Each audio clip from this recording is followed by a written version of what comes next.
Aké sú prvé 3 mobilné hry, ktoré ťa napadnú? Kebyže mi niekto položí túto otázku, tak by som asi s najväčšou pravdepodobnosťou spomenul Angry Birds, Subway Surfers a Plants vs Zombies. Tieto 3 mobilné hry boli hry môjho detstva. No keď sa na nich pozrieme dnes, tak originálne Angry Birds sa bohužiaľ už nedá ani len stiahnuť. Subway Surfers je na tom stále v pohode a taktiež ich Instagram je asi moja nová obľúbená meme stránka. Ale potom tu máme ešte jednu hru s názvom Plants vs Zombies, ktorá bohužiaľ upadáva do zabudnutia stále viac a viac. Táto hra bola kedysi neskutočne populárna a bola obľúbená mnoho ľuďmi. Ale ako vlastne na pohľad úplne jednoduchá hra nabrala tak obrovské rozmery a dokázala sa stať hotovou franšízou? Čo vlastne stalo za jej úpadkom? Na to sa pokúsim odpovedať v dnešnom videu. Ale ešte predtým sa musíme vrátiť do roku 2004. George Fan je americký navrhár videohier a práve on stojí za touto dokonalosťou. George veľmi rád hrával Tower Defense mod v hre World of Warcraft 3 a napadlo ho, prečo nespraviť hru, ktorá by fungovala na podobnom štýle. Začal tak pracovať na hre, ktorá mala výjsť na Nintendo DS. Mali by ste tam dve rôzne obrazovky v podobe akvária, v jednej z nich by boli ryby a v druhej mimozemské ryby. Vašou úlohou by tak bolo obraňovať ryby pred útokom tých druhých zmutovaných ryb. Každopádne tento nápad sa mu sám o sebe nepozdával a tak sa ho rozhodol úplne prerobiť. Ryby zmenil na rastliny a zombikov a taktiež kompletne prerobil to, ako tá hra má fungovať. Počas vývoja mala táto hra rôzne názvy. Prvé sa volala Weedlings, potom Plants vs Zombies, neskôr to bolo zmenené na Dawn of the Dead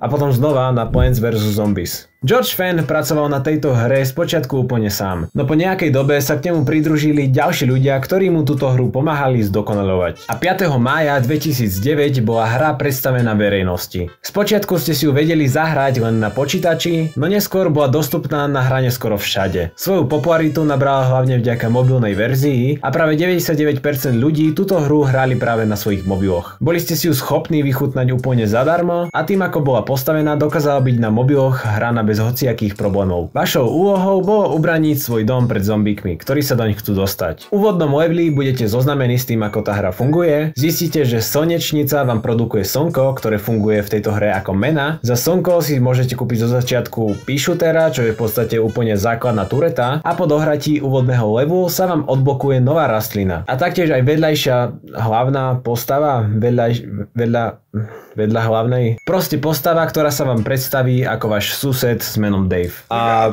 je crazy. Každopádne odomykanie nových rastlín vás čakalo skoro za každým levelom. A nedostávali ste len rastliny, pretože každý 5. level ste odblokovali ďalšie rôzne veci, ktoré ste mohli počas hrania využívať. V hre sú taktiež aj mapy, ktoré sa menia, mám pocit, že každý 10. level. A taktiež aj tieto mapy mali vplyv priamo na hru. Nebolo to len to, že sa zmenilo iba pozadie. To dokázalo udržať ľudí pri tejto hre čo najdlhšie. Tým, ako bola strategicky postavená, ste sa zo začiatku museli učiť, ako postaviť rastliny čo najefektívnejšie. Strategické hry som nikdy nejako nemusel, pretože sa tam musí rozmýšľať a ja nie som zrovna najmudrejší, ale táto hra bola jednoznačne výnimkou, pretože každý jeden level ma dokázal baviť stále viac a viac. A po dohratí tejto hry, kde budete musieť poraziť finálneho bossa, na vás stále čakali rôzne minihry, ktoré ste si mohli zahrať. Plants vs Zombies bola hra, ktorú dokázal pochopiť fakt, že každý. A vďaka tomu, že bola prístupná hlavne na mobiloch, si ju taktiež aj každý mohol zadarmo zahrať. No napriek tomu, ako bola na pohľad jednoduchá, tak taktiež je aj neskutočne prepracovaná. V hre je 48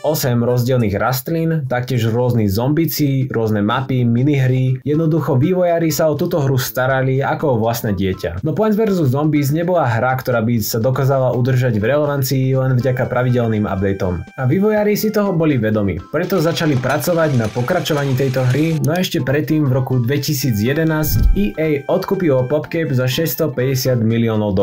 Kvôli tomu bolo očakávané, že v pokračovaní bude väčšie množstvo mikrotransakcií a viac reklam, keďže EA to aplikuje do skoro každej svojej hry. Tesne pred vydaním pokračovania Plants vs Zombies nám v máji 2013 bola predstavená hra s názvom Plants vs Zombies Adventure, ktorá bola dostupná len pre Facebook. Hra nebola nejako ohromujúca, pretože to hlavne hlavné sa iba chystalo prísť. A 9. júla 2013 nám bolo predstavené oficiálne pokračovanie hry Plants vs Zombies. Nové svety, nové rastliny, zombíci, minihry a kopu ďalšieho. Fanúšici boli spokojní. No už v tejto hre sa začali objavovať veci, ktoré stoja za úpadkom tejto franšízy. Na rozdiel od prvej verzii Plants vs Zombies, táto bola vytvorená iba pre mobily. Nemala počítačovú verziu ani žiadnu inú. To spôsobilo to, že v hre bolo veľa spomínaných mikrotransakcií, ale hlavne bol problém to, že sa vám takmer po každom leveli spustila reklama. A reklamy mala táto hra skoro všade. No okrem toho bola táto hra perfektným pokračovaním. Plants vs Zombies sa tak stalo jednou z najúspešnejších Tower Defense hier, čož logicky musí znamenať, že ďalšia hra bude postavená podobne ako predošlé, že?